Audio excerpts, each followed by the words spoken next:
Hello, friends. It's your friend Lee. Let's just all admit that my stickers are really good. Check this out. Isn't that a great one? Yep. Okay. So we have a question from our friend Daniel, and I'm going to read you the question, and also let's work through maybe the answer or any answer to that question. Subject: loving the school! Exclamation point.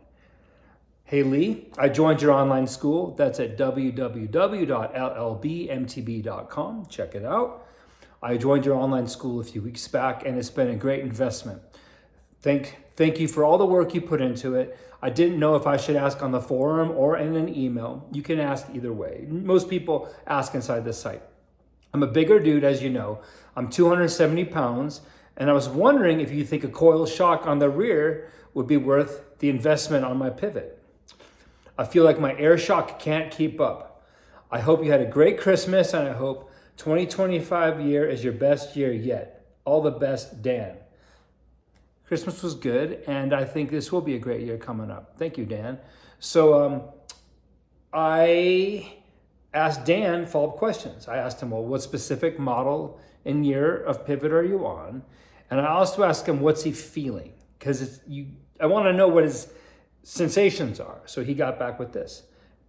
Hey Lee, thanks for getting back to me. I have a 2024 Pivot Switchblade. That's one of the great bikes. They only come with high-end Fox. It has a Fox 38 with 160 millimeters of travel on the front and a Fox Float X factory with 143 on the rear. I know that shock well, and it's great. The best way I can describe the rear shock is that it feels like I get hung up in the choppy stuff. Here in Indiana, there are tons of roots, and my rear end feels like it's lagging. There are some drops and tabletops, but thanks to you, I float over the tabletops like butter now. Awesome. I don't hear that terrifying crunch of the rear shock bottoming out, but my sag O-ring says differently. I was considering getting the Fox DHX2 factory, that's a coil shock, with the 800-pound spring. I'm just over 6'1" and 268 pounds when I'm geared up. Thank you, sir, Dan. Okay, so we have a big rider in the Midwest on a kind of a long travel trail bike with high-end Fox suspension on. He's asking an equipment question, so I'll start with that. Number one, at his body weight, he's probably getting close to the maximum Fox recommended shock pressure of about 300 PSI. If you're really heavy and you need more than 300 PSI and your shock to support you, that's probably a good reason to go to a coil. Okay, there's that. Here's a specific thing about pivots. Okay, pivot bikes have a DW Link rear suspension. I'm buddies with Dave Weigel. He does great work. It's a great system. One of the features of a DW Link is that when you pedal, the bike inherently firms up. It gives bikes with quite a bit of suspension a feeling that they have less suspension, and it makes for a really nice pedaling bike, okay? And so since the suspension is inherently firm when you pedal, okay, Pivot, when they specify the shock tunes at Fox, my buddy is the guy who does them. So this is secondhand knowledge from the guy who actually does the tunes for them. Since their bikes are inherently firm, they want the tunes of the shocks to be very, very liberal. Very liberal, so you use all that travel, and it makes the bikes feel plush. It makes the bikes use all the travel they have. This is a design of the bike. That was a design intention of that bike. Now, some years ago, I was with Specialized for 20 years. Awesome. But some years ago, I was gonna maybe switch to Pivot. In the end, they couldn't provide the bikes I needed. And I worked with my guy at Fox, who was also their OEM guy. And I asked him, he said, well, because of your riding style, if you have a pumpy riding style, if you drive a lot of force into your feet as part of your style, it's pretty common that if you're on a DW bike like this or a VPP bike like a Santa Cruz, that you will tend to blow through the travel. That's kind of part of the design. A very, very simple thing you can try, Dan, very simple, is increase the number of volume spacers in your main air can. That costs basically nothing. I would start with that. Okay, that'll probably help.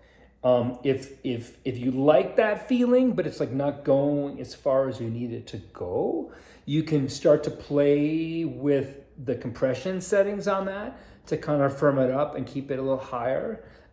And when you get your shock serviced, you can send it to Fox. They'll do this, or you can send it to someone else. You can have it revalved. Because check this out, a stock shock is designed for the bell curve in terms of rider speed and rider weight. The bell curve for rider weight's probably closer to 180, and the speed is slow. Most people are slow. And so that's how those things are generally tuned.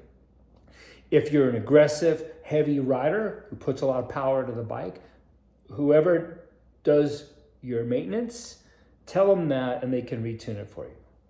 Does that make sense?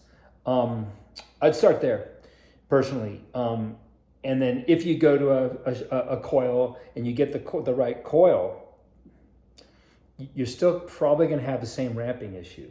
But with a coil, I'm sorry, you okay. I get excited. Suspension's complicated. It really is. And when I used to work for Dave Weigel over at Trust doing testing for him, he taught me a lot about suspension. And one time I was doing testing for him. We were going over my results, and I said, Dave, now that I'm like learning about suspension from you, like I feel like I don't know anything. And he said, everybody who actually knows about suspension will tell you the same thing. It's so complicated. Okay. So going back to the coil shock, okay.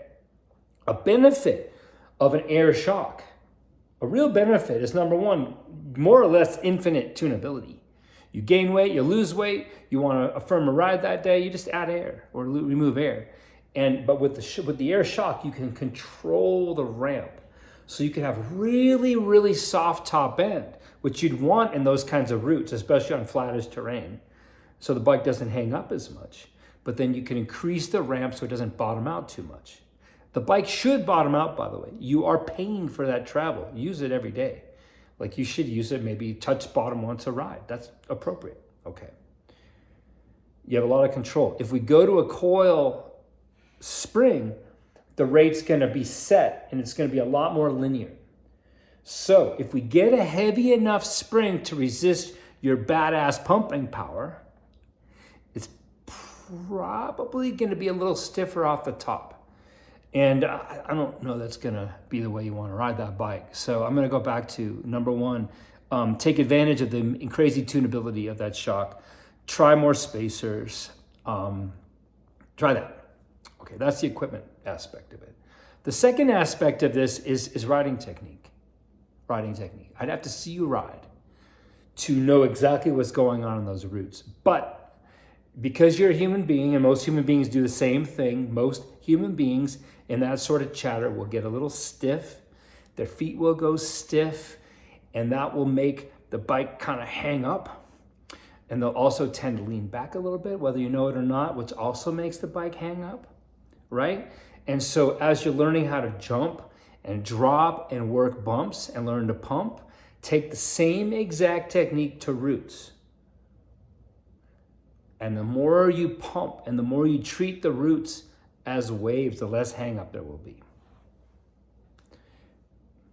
So there you go. To sum this up, number one, try changing the ramp rate on your shock with more spacers. Now, this is cool. When you add more spacers, you're going to be able to reduce the initial air pressure. So the bike will get more plush in the small stuff and more firm in the big stuff. And I think that's where you want to be, especially in the routes. And also make sure you're balanced on your feet. Make sure you pump everything. You're a member of the site. If you like, you're in there. Shoot a video of you riding that kind of terrain that gives you trouble. Post it in the site. And I'll give you public feedback that all the members can see. If you want it to be more private, sign up for Zoom coaching with me. The links are on the site. And as a member, you get a discount. And then I'll have you send me a video and we'll go back and forth. Hope that's helpful. Stoke, unicorns, and Fred Rogers.